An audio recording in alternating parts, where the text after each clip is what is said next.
말씀이 생각났습니다. 우리는 지난주까지 새벽기도 말씀과 또 큐티 말씀을 통하여서 북이스라엘이 멸망되는 그러한 과정을 살펴보았습니다. 북이스라엘이 멸망되는 그 상황이 오늘 우리가 읽었던 이사야서 1장 초반부 말씀과 거의 비슷하기 때문에 오늘 이 말씀을 통해서 이제까지의 그 북이스라엘의 그 과정들을 한번 살펴보고 요약하는 그러한 시간이 되었으면 좋겠습니다.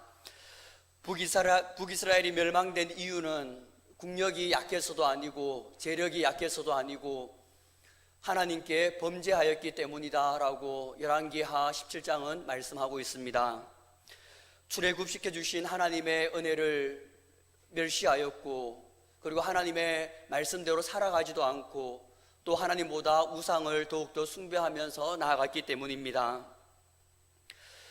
북이스라엘이 멸망된 이러한 일들이 지금 남유다에도 동일하게 일어나고 있는 모습들을 볼 수가 있습니다. 이사야서는 BC 약 700년 전으로 기록된 서신서입니다. 그런데 북이스라엘은 BC 722년에 멸망되었고, 그리고 남유다는 BC 586년에 멸망됩니다. 지금 이 이사야서는 남유다가 멸망되기 전 한 100년 전에 쓰여진 책인데 이미 100년 전부터 남유다에 대해서 경고하고 있는 모습을 우리가 볼 수 있습니다. 이사야서 1장 2절에서 4절 말씀은 이렇게 말씀합니다. 하늘이여 들으라, 땅이여 귀를 기울이라. 여호와께서 말씀하시기를 내가 자식을 양육하였거늘 그들이 나를 거역하였도다.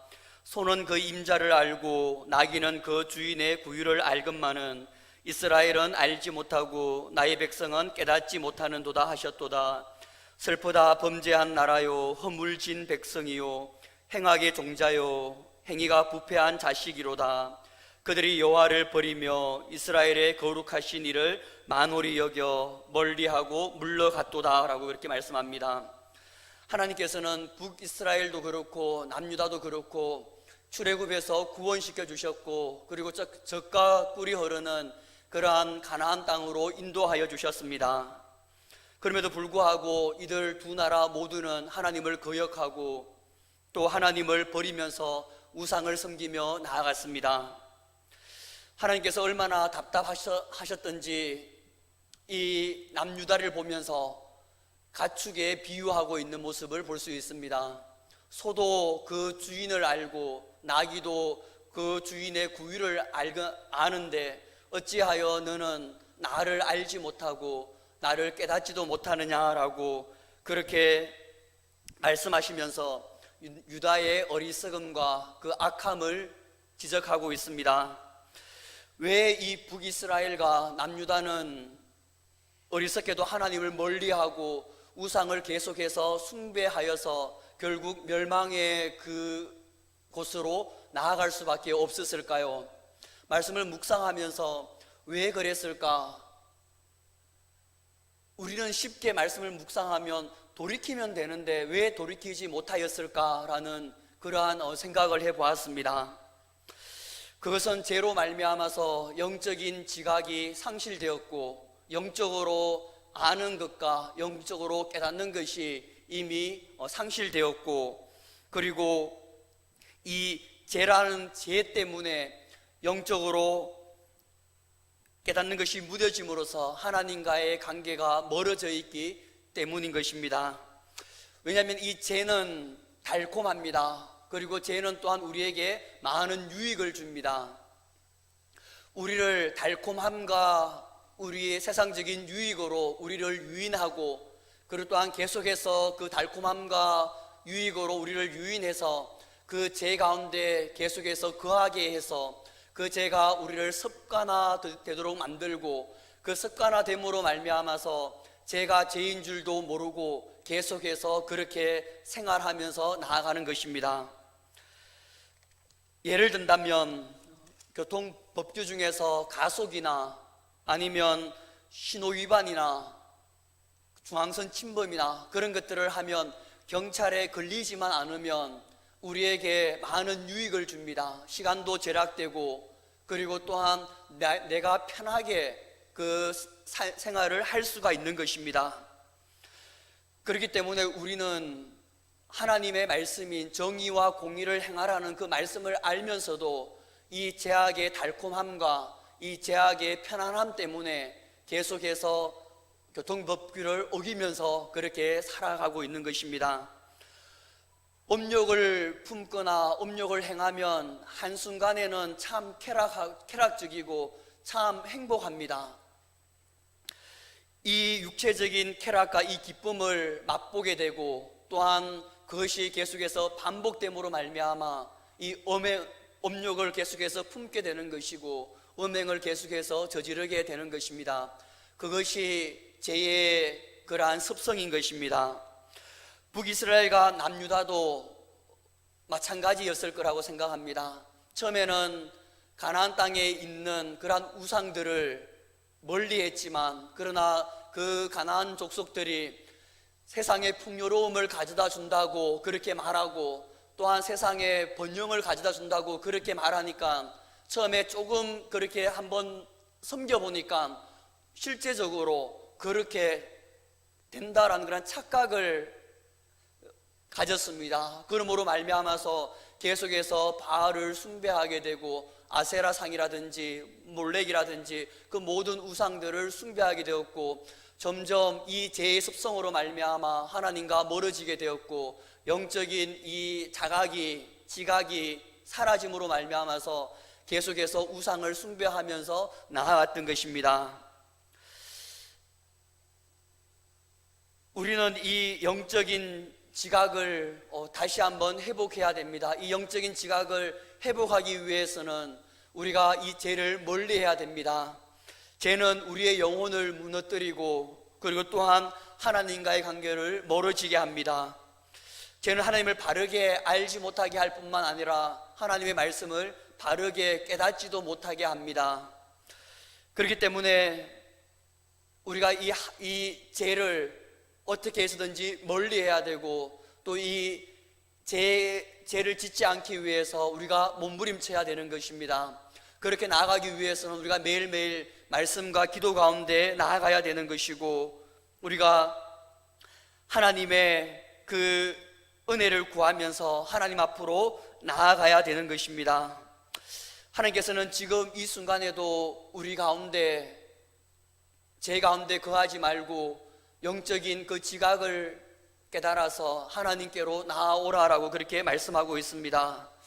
우리가 이 죄의 달콤한 유혹에서부터 나의 어떠한 편안함과 나의 유익으로부터 우리가 돌이키기를 원하고 죄의 사슬을 끊고 말씀과 기도 가운데 거하여서 영적인 지각을 깨달아서 하나님께서 기뻐하시는 그러한 삶을 살아가기를 주님의 이름으로 축복합니다.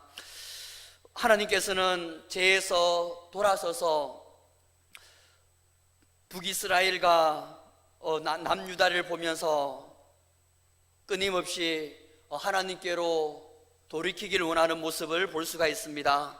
남유다가 하나님께 돌아오지 않는 것들을 보면서 마음 아파하는 그러한 모습을 볼 수가 있습니다. 5절에서 6절 말씀을 제가 다시 한번 읽도록 하겠습니다. 너희가 어찌하여 매를 더 맞으려고 패역을 거듭하느냐? 온 머리는 병들었고 온 마음은 피곤하였으며 발바닥에서 머리까지 성한 곳이 없이 상한 것과 터진 것과 새로 맞은 흔적뿐이거늘 그것을 짜며 싸매며 기름으로 부드럽게 함을 받지 못하였도다 라고 이렇게 말씀합니다. 하나님께서는 너희가 어찌하여 매를 더 맞으려고 패역을 거듭하느냐라고 그렇게 말씀하고 있습니다. 너희가 하나님을 떠난 그 삶 가운데서 머리부터 발끝까지 다 상하여져 있고 그리고 또한 모든 것들이 다 무너져 있는데 그것을 너희들을 바라보면서 도와줄 자도 없고 일으켜줄 자도 없는데 너희들은 어찌하여 계속해서 그렇게 맞으려고 하느냐라고 어찌하여 돌아오지 않느냐라고 하나님께서 한탄하는 모습을 볼 수가 있습니다. 하나님께서는 징계를 하지 않으려고 하지만 이 징계를 하지 않으면 남유다가 하나님을 계속해서 떠나버려서 하나님께로 돌이키지 않기 때문에 어쩔 수 없이 하나님께서 안타까워하시면서 징계를 하려고 하시는 하나님의 모습을 보게 됩니다. 이것은 부모도 마찬가지입니다. 부모가 어떤 부모든지 자식에게 매를 대고 싶은 부모는 없습니다. 매를 대기 전에 그 자식이 깨달아서 눈물을 흘리면서 돌아오기를, 회개하기를, 잘못을 뉘우치기를 원하지 어떤 부모도 그 자식을 매로 다스리길 원하지 않습니다. 동일하게 우리 하나님은 이 부모의 긍휼함보다 더 큰 긍휼함을 가지고 있기 때문에 하나님께서는 이 남유다가 끊임없이 돌아오지 않는 그 모습들을 보면서 안타까워하시면서 어찌하여 매를 더 맞으려고 하느냐, 지금이라도 돌아오라라고 그렇게 말씀하고 있는 것입니다. 하나님께서는 당신의 백성들에게 어쩔 수 없이 돌아오지 않을 경우에 징계를 내리지만 그 징계는 다 하나님의 그 아픈 마음으로부터 흘러나오는 그러한 징계인 것입니다. 친히 우리를 징계하실 때는 하나님께서는 이미 자신의 그 마음 가운데 아픔과 상처를 지니면서 우리를 징계하는 것입니다. 그것이 우리를 사랑하시는 하나님 아버지의 마음인 것입니다. 또한 우리를 향한 이 징계는, 이스라엘 백성들을 향한, 남유다를 향한 이 징계는 징계에서 끝나는 것이 아니라 다시 회복시키기 위한 또 다른 회복의 그러한 수단인 것입니다. 1장 26절에 보면 내가 내 재판관들을 처음과 같이 내 모사들을 본래와 같이 회복할 것이라. 그리한 후에야 네가 의로운 성읍이라 신실한 고을이라 불리라 라고 그렇게 말씀합니다. 하나님의 징계는 다시 회복하기 위한 수단이고 하나님의 백성들을 더욱더 거룩하고 순결하게 다시 빚기 위한 그러한 하나의 방편인 것입니다. 우리가 이러한 하나님의 마음을 깨달아서 우리가 하나님을 좀 더 사랑하고 좀 더 하나님을 의지하면서 매일매일 하나님을 더욱더 가까이 나아가는 그러한 삶을 살기를 간절히 소망합니다. 하나님께서 우리에게 원하시는 것은 참된 예배자의 삶입니다. 11절에서 12절 말씀은 이렇게 말씀합니다. 여호와께서 말씀하시되 너희의 무수한 재물이 내게 무엇이 유익하뇨? 나는 수장의 번제와 살찐 짐승의 기름에 배불렀고 나는 수송아지나 어린 양이나 수점소의 피를 기뻐하지 아니하노라. 너희가 내 앞에 보이러 오니 이것을 누가 너희에게 요구하였느냐? 내 마당만 밟을 뿐이니라 라고 이렇게 말씀합니다. 하나님께서는 이미 무수한 재물, 그것이 나에게 어떠한 유익하지 않다라고 그렇게 말씀합니다. 우리가 드리는 수많은 그러한 예배, 우리가 드리는 그러한 수많은 예물, 그것들을 하나님께서는 기뻐하지 않으시며 그것이 나에게 유익하지 않다라고 그렇게 말씀하고 있습니다. 삶 속에서 하나님보다 다른 것들을 더 사랑하면서 나아가 놓고 우리가 이 자리에 나와서 회개하지 않고 하나님 앞에 예배를 드린다고 한다면 하나님은 우리의 예배를 기뻐 받지 않으시고 우리가 드리는 예물도 또한 기뻐 받지 않으실 것입니다. 동일하게 우리가 예배를 드리면서 나아갔지만 일주일 동안의 삶 가운데서 부정을 행하고 불의를 행하면서 그렇게 나아가 놓고 하나님 앞에 나와 회개하지 않고 이 자리에 나와 있다고 하면 하나님께서는 그 예배도 받지 않으시고 또한 우리가 드린 예물도 받지 않을 것입니다. 왜냐하면 하나님은 이미 수많은 그러한 우리가 드린 그 예배와 그 예물로 이미 많이 받았고 또한 그러한 것들로서 이미 지겨울 정도로 그렇게 형식적인 그러한 우리가 드리는 예배를 지적하고 있는 것입니다. 13절에 보면 이렇게 말씀합니다. 헛된 재물을 다시 가져오지 말라. 분향은 내가 가증히 여기는 바요. 월삭과 안식일과 대회로 모이는 것도 그러하니 성회와 아울러 악을 행하는 것을 내가 견디지 못하겠노라 라고 말씀합니다. 하나님께서 우리가 이 주일날에 나와서 예배를 드릴 때 우리가 회개하지 않고 우리가 잘못된 부분들, 그리고 하나님을 사랑하지 않았던 부분들, 그리고 하나님의 말씀대로 행하지 않았던 그 부분, 그 모습들을 회개하지 않고 하나님 앞에 나아가는 그 예배는 하나님께서 받지 않으신다라고 말씀하고 있습니다. 이 말씀을 다르게 얘기를 하면 참된 예배를 하나님께서 원하신다라는 것입니다. 신실하게 우리가 마음을 다해서 드리는 그 예배를 받으신다라는 것입니다. 형식적으로 이 자리에 나와서 예배를 드리면 하나님께서는 그것들을 받지 않으시고 참된 마음으로 우리가 진실로 드리는 그 예배를 하나님께서 원하신다라는 것을 볼 수가 있습니다. 16절과 17절 말씀은 이렇게 말씀합니다. 너희는 스스로 씻으며 스스로 깨끗하게 하여 내 목전에서 너희 악한 행실을 버리며 행악을 그치고 선행을 배우며 정의를 구하며 학대받는 자를 도와주며 고아를 위하여 신원하며 가부를 위하여 변호하라 하셨느니라 라고 말씀합니다. 하나님께서는 먼저 하나님의 말씀대로 선을 행하기를 원하고 계십니다. 우리가 선을 행하면서 그렇게 나아간다고 하면 그것은 하나님께 먼저 회개가 뒤따라야만 되는 부분들입니다. 내가 죄를 짓고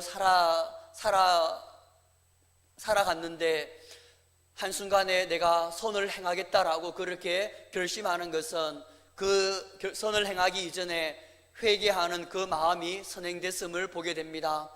그렇기 때문에 하나님께서 선을 행하라라고 하나님의 말씀대로 행하라라는 이 말씀은 회개하고 하나님의 말씀대로 행하라라고 그렇게 말씀하고 있는 것입니다.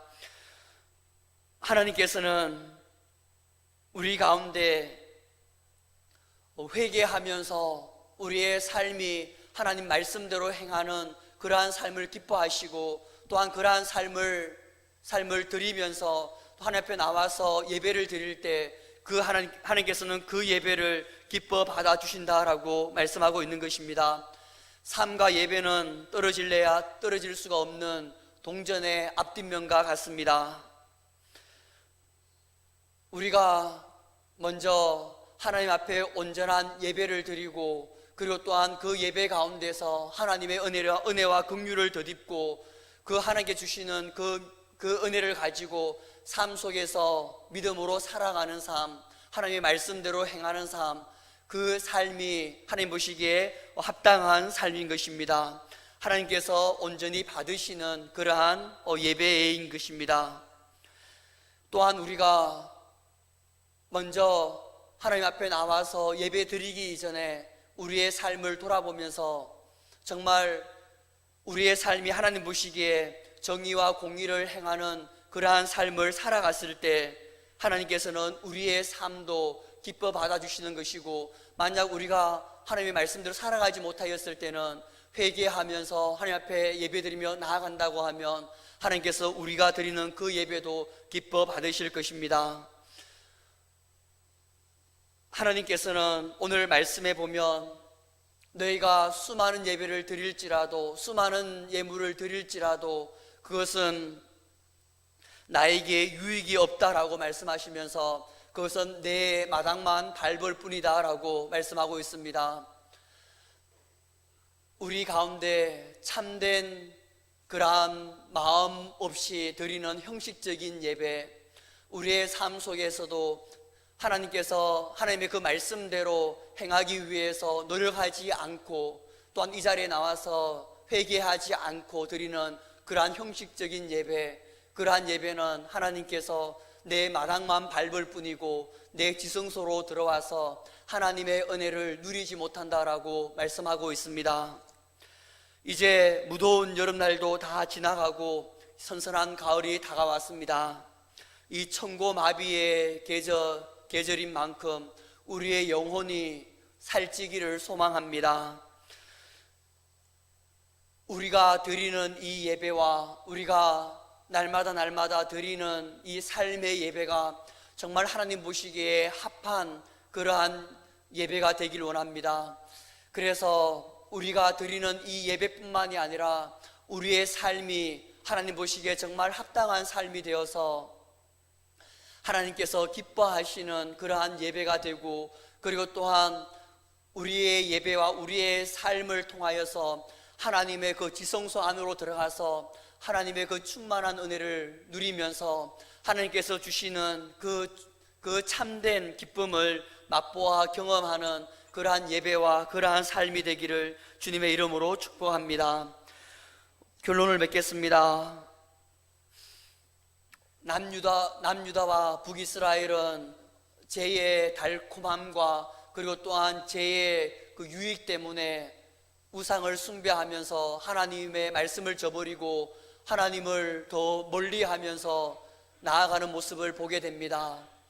우리가 하나님께 나아가기 위해서는 이 죄의 이 사슬을 끊어버려야 되고, 죄를 멀리하면서 말씀과 기도로 나아감으로써 영적인 그 지각을 다시 한번 회복해야 됩니다.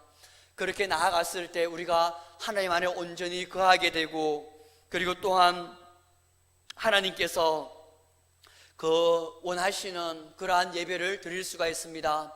뿐만 아니라 하나님께서 우리를 얼마나 사랑하시는지 그것도 또한 우리가 깨달을 수가 있습니다. 영적인 지각을 잃어버리면, 죄로 말미암아서 영적인 그러한 지각을 상실해버리면 우리는 하나님의 사랑도 우리가 잊어버리게 되고, 또한 하나님과 더욱더 멀어지게 됨으로 말미암아서 우리의 신앙은, 우리의 믿음은 자라나지가 않습니다. 우리가 단지 주일날에 나와서 예배를 드리더라도 그것은 하나님의 그 마당만 밟을 뿐이고, 주님의 그 지성소로 안에 들어가서 주님과의 그 친밀한 교제 가운데, 그 임재 가운데, 그 영광 가운데 우리가 맛보아 경험하지 못하는 것입니다. 그래서 우리가 정말 우리의 예배 가운데 이 나아올 때마다 하나님 앞에 회개하며 우리의 삶을 돌아보면서 하나님께 나아가는 그러한 예배가 되길 원하고, 또 하나님의 이 예배를 통하여서 하나님의 은혜를 경험함으로써 우리의 삶이 말씀 가운데 말씀을 행하면서 나아감으로써 하나님 보시기에 합당한, 하나님께서 원하시는, 기뻐하시는 그러한 예배자의 삶을 살아가기를 소망합니다. 그렇게 나아갔을 때 하나님께서는 우리 한 사람 한 사람을 통하여서 무너져 있는 곳곳들을 회복시켜 나가고, 우리 한 사람 한 사람을 통하여서 영적인 그 충만한 열매를 맺어 나가게 될 것입니다. 우리가 이 참된 예배, 참된 그러한 삶을 살아감으로써 하나님께서 기뻐하시는, 하나님께서 찾으시는 그 한 사람이 되기를 주님의 이름으로 축복합니다. 기도드리겠습니다. 살아계신 하나님 아버지 감사합니다.